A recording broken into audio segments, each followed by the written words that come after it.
If we really focus on what we had in common during this pandemic, I mean, virtual anything and everything, we know it's not always fun or easy.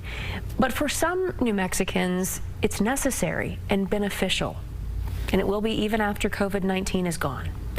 Joywang spoke to folks who have some challenges in common about why they hope some pandemic changes are going to stick around.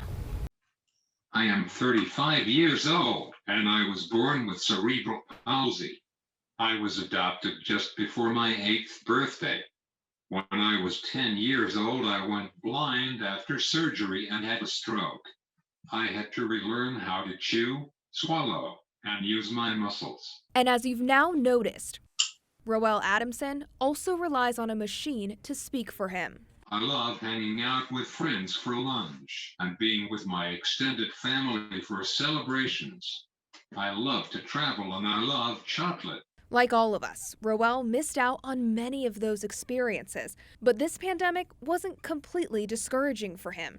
The pandemic has made things easier for me because I am getting paid to work at home to program presentations on my communication device.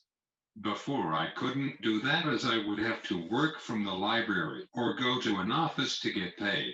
I am able to attend more meetings and training in a day, instead of going to just 1 or 2 a week.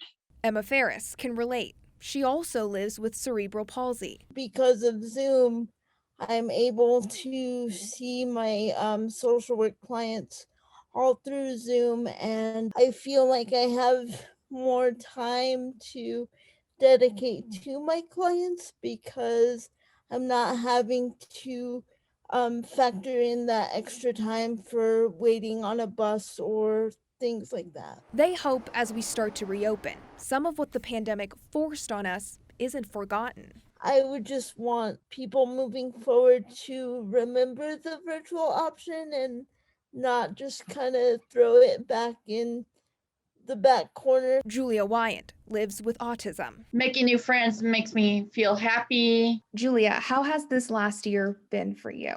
It feels great. Because virtual events have helped her feel more comfortable. It helped her to connect with others, with self-advocates all over the state, not just here in Alamogordo.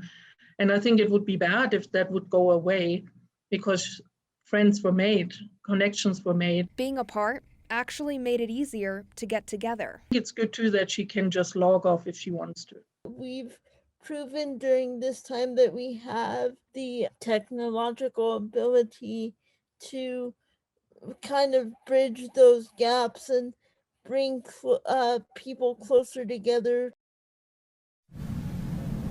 Another example of more accessibility, think about city council meetings or the legislative session this year. We know that the Albuquerque City Council, they say that they plan on investing and are actually in the process of upgrading their equipment and technology so that more people can continue to be a part of those city council conversations. They're hoping for some sort of hybrid version. And up in Santa Fe, or should I say all across the state, almost 20,000 people participated in the 2021 legislative session. And House Speaker Brian Egoff's team says that they hope to be able to continue to bring that access to people in the future. Live in the newsroom, Joy Wang, KOB4. Joy, thank you so much for that story.